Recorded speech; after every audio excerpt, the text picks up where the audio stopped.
Bonjour la communauté de Cœur d'Esther, j'espère que vous allez bien.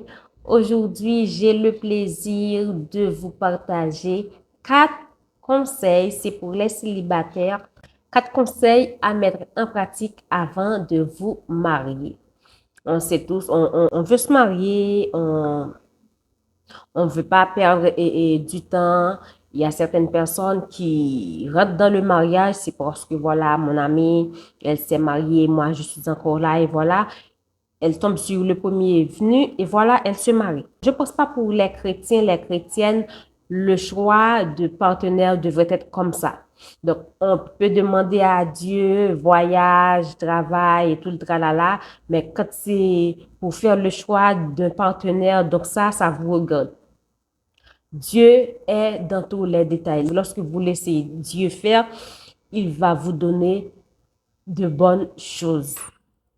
Mais quand c'est vous qui faites votre choix, ça peut arriver que vous tombez sur une mauvaise personne. Ça peut arriver aussi par chance vous tombez sur une bonne personne.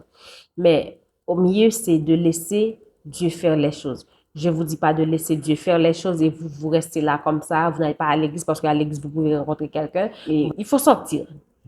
Donc, il faut sortir pour rencontrer des personnes. C'est vrai, il faut sortir pour rencontrer des personnes, mais rencontrer des personnes, c'est bien.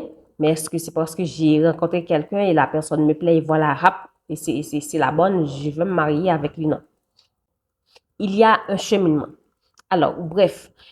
Alors, pour ceux et celles qui souhaitent se marier, j'ai le plaisir de vous donner ces 4 conseils à mettre en pratique avant de se marier. Conseil numéro 1, il vous faut une préparation spirituelle. Donc, lorsque je parle de préparation spirituelle, vous devriez avoir une vie de prière. Et vous priez Dieu pour votre âme, pour votre vie, pour votre choix de partenaire. Vous devriez avoir une connexion avec Dieu. Je sais que c'est mon expérience. Et lorsque vous avez une connexion avec Dieu, lorsque vous avez une amitié avec Dieu, vous n'allez pas tomber dans les surprises. Donc, c'est comme une amie, vous avez votre amie là, vous communiquez tout le temps, vous envoyez des textos de temps en temps. Et voilà, lorsqu'il y a quelque chose de neuf dans la vie de votre amie, quand il va faire quelque chose, il va vous mettre au courant. Eh bien, Dieu, c'est comme ça.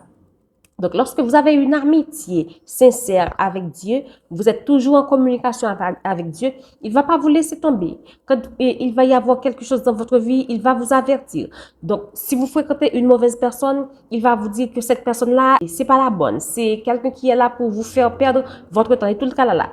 Donc, la première chose, c'est d'avoir une vie de prière. C'est très important avant de faire un choix de partenaire, avant de vous marier. Et même aussi dans le mariage, c'est très important. Deuxième conseil, guérison émotionnelle et psychologique. Il est important de demander à Dieu de vous guérir, de guérir votre âme, de guérir votre esprit, de guérir vos émotions. Et ça peut arriver, vous êtes quelqu'un qui est blessé dans les relations passées, blessé et de la famille, blessé avec des amis. Vous avez beaucoup de blessures. Vos émotions sont vraiment blessées. Alors, il faut demander à Dieu de vous guérir, de guérir votre esprit, de guérir votre cœur, de guérir vos émotions. C'est très important. Et aussi de vous apprendre à pardonner parce que lorsqu'on a beaucoup de blessures, il y a aussi et souvent le non-pardon qui marche avec. Alors, c'est très important de demander à Dieu de vous guérir émotionnellement et psychologiquement. Comme ça, vous n'allez pas amener avec vous les casseroles d'une ancienne relation et les casseroles d'une amitié toxique, famille toxique et tout le tralala. C'est très important. Lorsque vous demandez à Dieu de guérir et votre âme, de vous guérir et psychologiquement et émotionnellement, vous n'allez pas faire souffrir l'autre dans la nouvelle relation que vous allez avoir avec cette personne, que ce soit dans la relation et aussi dans le mariage. Alors, c'est très important de demander à Dieu de vous guérir émotionnellement et psychologiquement avant de vous marier. C'est très important. Troisième conseil, se former. Une préparation intellectuelle. Il est très important les filles, les Esther, de vous former pour votre futur Boaz. C'est très important. Et formez-vous, je sais pas, prenez des formations, lisez beaucoup, regardez des documentaires et achetez des formations. Il y a des formations gratuites, il y a des formations payantes, il y a des formations qui sont certifiées. Formez-vous. Et s'il vous faut des sites de formation, que ce soit gratuit ou payant, vous pouvez toujours me contacter sur le mail de Cœur d'Esther et je vais vous envoyer les liens par mail. Alors, formez-vous. Une femme éduquée, une femme formée, une femme cultivée, ça aussi fait la joie de son partenaire, ça aussi fait la joie de son mari, ça aussi fait la joie du foyer, la joie de la famille. C'est très important de vous former. Vous ne pouvez pas prendre une formation qui coûte 1000 euros. Il y a des formations qui coûtent 80 euros, 100 euros, 50 euros. Il y a des formations gratuites. Il y a des livres en PDF. Il y a des livres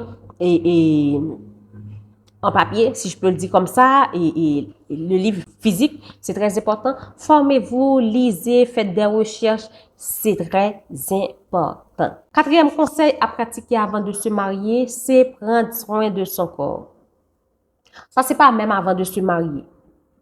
C'est dès l'enfance. Aimez votre corps, prenez soin de votre corps, faites-vous belle, prenez soin de vos ongles, vos cheveux, votre habit, la façon dont vous habillez, ce que vous portez et prenez soin de vous, votre visage, soignez votre visage. C'est très important de prendre soin de son corps. Comme je le dis toujours, votre corps, c'est le temple du Saint-Esprit. Alors prenez soin de ce temple qu'il vous a donné, qu'il vous a confié. Quand vous allez recevoir quelqu'un chez vous, votre fiancé et quelqu'un de très important, une amie, vous n'allez pas recevoir votre ami dans le salon ou à la maison. Il y a beaucoup de poussière, beaucoup de déchets par terre, la table est sale. C'est vraiment vraiment, comment je pourrais dire ça? C'est pas accueillant du tout. Donc, vous n'allez pas recevoir quelqu'un comme ça chez vous. Alors, gardez votre corps comme votre maison. Vous n'allez pas laisser votre maison avec beaucoup de poussière, beaucoup de boue par terre, beaucoup de déchets. Alors, votre maison, votre temple, qui est votre corps, c'est de même. Prenez soin de vous, faites-vous belle et parfumez-vous. J'ai fait des tas de vidéos sur comment prendre soin de son corps, sur sur Parfaire son monde et Parfaire séduction. Vous pouvez toujours aller regarder ces vidéos-là. Je vais vous mettre les liens de ces deux chaînes YouTube en description. Comme ça, vous pouvez aller regarder ces vidéos. Prenez soin de vous, faites-vous belle. Les filles, c'est très important. Faites-vous belle pour votre Boaz. N'attendez pas et dans le mariage, vous allez vous faire coquette. Non, c'est déjà avant le mariage. Et là, un petit bonus pour celles qui sont déjà mariées. Il y a certaines femmes, et lorsqu'elles étaient célibataires ou pas célibataires en couple, et elles se faisaient belles et manucuraient les ongles, les cheveux sont vraiment bien coiffés et tout le tralala. Mais une fois mariées, elles se sont délaissées.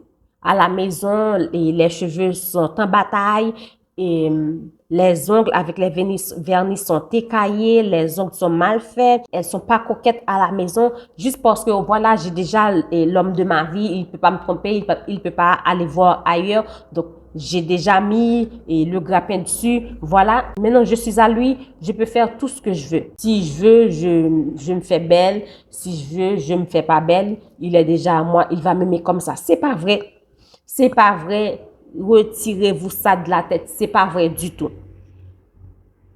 Les hommes qui aiment les femmes coquettes, une fois mariés, vous êtes à la maison, vous vous délaissez, les cheveux en bataille, vous êtes avec des habits délavés dans la maison, il va pas apprécier. Il y a certains hommes qui vont rien vous dire, mais il y en a d'autres qui vont vous engueuler, si je peux le dire comme ça, vous faire des remarques. Il y en a qui vont voir ailleurs. Parce que là, vous ne faites pas la fierté de votre mari. Alors, ces femmes-là qui se laissent aller dans le mariage, qui s'habillent n'importe comment, qui ne sont plus coquettes une fois mariées, prenez garde. Il est encore temps de devenir une nouvelle femme. Il est encore temps de captiver votre mari. Il est encore temps de pimenter votre mariage. C'est très important. J'espère que ces conseils vont vous aider, celles qui sont célibataires ou qui sont en couple, qui préparent leur mariage, peu importe. J'espère que ces conseils vont vous aider et que vous allez les mettre en pratique. Pas que dans le célibat ni pendant que vous êtes en couple, mais aussi dans le mariage. C'est très important. J'espère que cette vidéo va vous aider, va vous booster. D'ici là, je vous dis à la prochaine pour une nouvelle vidéo. Soyez richement bénis. Bye bye.